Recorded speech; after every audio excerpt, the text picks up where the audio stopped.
Hey guys, ಹೇಗಿದ್ದೀರಾ? ಎಲ್ಲರೂ ಚೆನ್ನಾಗಿದ್ದೀರಾ ಅಂತ ಅಂದ್ಕೊಂಡಿದ್ದೀನಿ. ನಾವು ಎಲ್ಲ ಸೂಪರ್ ಇದ್ದೀವಿ. ಸಾರಿ. ಈಗ ನಾನು ಒಂದು ರೆಸಿಪಿ ವ್ಲಾಗ್ ಆಗಿ ಬಂದಿದ್ದೀನಿ. ಇವತ್ತು ನಾನು ಮ್ಯಾಂಗ್ಳೂರ್ ಸ್ಟೈಲ್ ಮಟನ್ ಸುಕ್ಕ ರೆಸಿಪಿನ ಮಾಡ್ತಾಯಿದ್ದೀನಿ. ಫಸ್ಟಿಗೆ ನಾನು ಬಾಣಲಿಗೆ ಒಣಮೆಣ್ಸಿನ್ಕಾಯಿ ಹಾಕ್ಕೊಂಡು ಸ್ವಲ್ಪ ಆಯಿಲ್ ಹಾಕ್ಕೊಂಡು ಹುರ್ಕೋತಾ ಇದ್ದೀನಿ.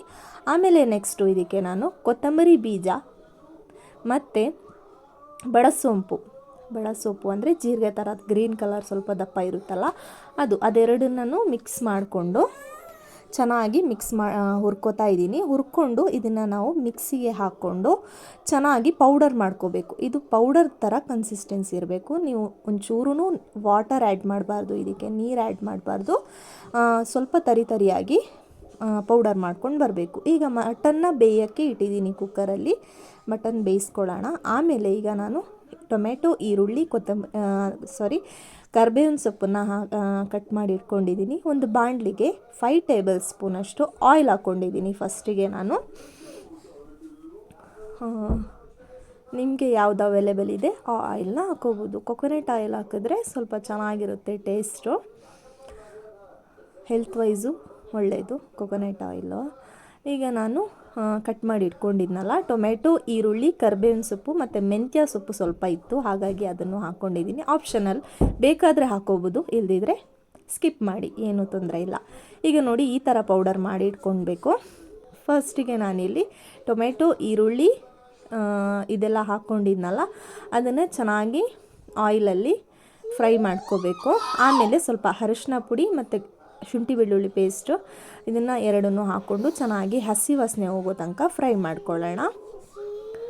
ಈಗ ಅದಕ್ಕೆ ನಾನು ಮಟನ್ ಬೇಯಿಸ್ಕೊಂಡಿದ್ನಲ್ಲ ಅದನ್ನು ನೀರು ಸಮೇತನೇ ಹಾಕ್ಕೊಳ್ಳೋಣ. ನೀರು ಸ್ವಲ್ಪ ಟೇಸ್ಟ್ ಇರುತ್ತೆ, ಹಾಗಾಗಿ ನೀರನ್ನೇನು ತೆಗಿಯೋಕ್ಕೆ ಹೋಗಬೇಡಿ, ನೀರು ಜೊತೆನೇ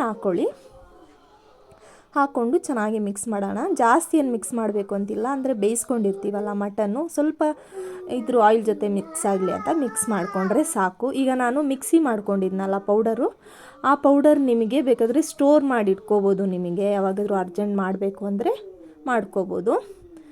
ಈಗ ನೋಡಿ ನಾನು ಸ್ವಲ್ಪ ಅದು ಕನ್ಸಿಸ್ಟೆನ್ಸಿ ನೋಡಿಕೊಂಡು ನೀರು ಹಾಕ್ಕೊಂಡಿದ್ದೀನಿ. ನಿಮಗೆ ನೀರು ಬೇಡ, ಹಾಗೆ ಡ್ರೈ ಬೇಕು ಅಂದರೆ ಹಾಗೂ ಮಾಡ್ಕೋಬೋದು. ಈಗ ನೋಡಿ ನಾನು ಲಾಸ್ಟಿಗೆ ಸ್ವಲ್ಪ ಕೊತ್ತಂಬರಿ ಸೊಪ್ಪು ಹಾಕ್ಕೊಂಡಿರೋ ಕ್ಲಿಪ್ಪಿಂಗ್ ಮಿಕ್ಸ್ ಆಗಿದೆ. ಕೊತ್ತಂಬರಿ ಸೊಪ್ಪು ಮತ್ತು ಕಾಯಿ ತುರಿ ಇದು ಹಾಕ್ಕೊಂಡ್ರೆ ಸ್ವಲ್ಪ ಟೇಸ್ಟ್ ಚೆನ್ನಾಗಿರುತ್ತೆ. ಲಾಸ್ಟಿಗೆ ಕಾಯಿ ತುರಿ ಮತ್ತು ಸ್ವಲ್ಪ ನಾನು ಕೊಬ್ಬರಿ ಎಣ್ಣೆನೂ ಹಾಕ್ಕೊಂಡಿದ್ದೀನಿ ಲಾಸ್ಟಿಗೆ ಮೇಲೆಗೆ. ಕಾಯಿ ತುರಿ ಬೇಡ ಅಂದರೆ ನೀವು ಸ್ಕಿಪ್ ಮಾಡ್ಕೋಬೋದು. ನೋಡಿ ಇಲ್ಲಿ ಕೊಬ್ಬರಿ ಎಣ್ಣೆ ಹಾಕ್ಕೊಂಡಿದ್ದೀನಿ. ಈಗ ನೋಡಿ ರೆಡಿಯಾಗಿದೆ ಸುಕ್ಕ ರೆಸಿಪಿ. ನಿಮಗೆ ಇದು ಇಷ್ಟ ಆದರೆ ಮಾಡ್ಕೊಳ್ಳಿ, ಹೇಗಿದೆ ಅಂತ ನನಗೆ ಕಮೆಂಟ್ ಮಾಡಿ ತಿಳಿಸಿ. ಈಗ ನೋಡಿ ಹೇಗಿದೆ ರೆಸಿಪಿ ಮಾಡಿದ್ಮೇಲೆ ಹೀಗೆ ಇರುತ್ತೆ. ಈಗ ಇದನ್ನೆಲ್ಲ ಕ್ಲೀನ್ ಮಾಡ್ಕೋಬೇಕು. ಮಕ್ಕಳಿಗೆ ಫಸ್ಟು ಹಾಕ್ಕೊಟ್ಟಿದ್ದೀನಿ, ಆಮೇಲೆ ನಾನೆಲ್ಲ ಕ್ಲೀನ್ ಮಾಡಿಕೊಂಡು ಊಟ ಮಾಡೋದು. ನಮ್ಮ ಮನೆಯವ್ರು ಬಂದಿರಲಿಲ್ಲ, ರೈಸಿಗೂ ಇಟ್ಬಿಟ್ಟಿದ್ದೆ. ಓಕೆ ಫ್ರೆಂಡ್ಸ್, ಈ ರೆಸಿಪಿ ನಿಮಗೆ ಇಷ್ಟ ಆಗಿದರೆ ಪ್ಲೀಸ್ ಟ್ರೈ ಮಾಡಿ, ಹೇಗಾಗಿದೆ ಅಂತ ನನಗೆ ಕಮೆಂಟ್ ಮಾಡಿ ತಿಳಿಸಿ. ಈ ವ್ಲಾಗ್ ನಿಮಗೆ ಸ್ವಲ್ಪನಾದರೂ ಇಷ್ಟ ಆದರೆ ಪ್ಲೀಸ್ ಲೈಕ್ ಮಾಡಿ, ಶೇರ್ ಮಾಡಿ ಆ್ಯಂಡ್ ಕಮೆಂಟ್ ಮಾಡಿ. ಏನಾದರೂ ಸಜೆಷನ್ಸ್ ಇದ್ದರೆ ನಿಮ್ಮ ಫ್ರೆಂಡ್ಸ್ ಆ್ಯಂಡ್ ಫ್ಯಾಮಿಲಿಗೆಲ್ಲ ಶೇರ್ ಮಾಡಿ. ಓಕೆ ಫ್ರೆಂಡ್ಸ್, ಇನ್ನೊಂದು ಹೊಸ ವಿಡಿಯೋ ಜೊತೆ ಬರ್ತೀನಿ. ಅಲ್ಲಿವರೆಗೂ ಟೇಕ್ ಕೇರ್, ಬಾಯ್.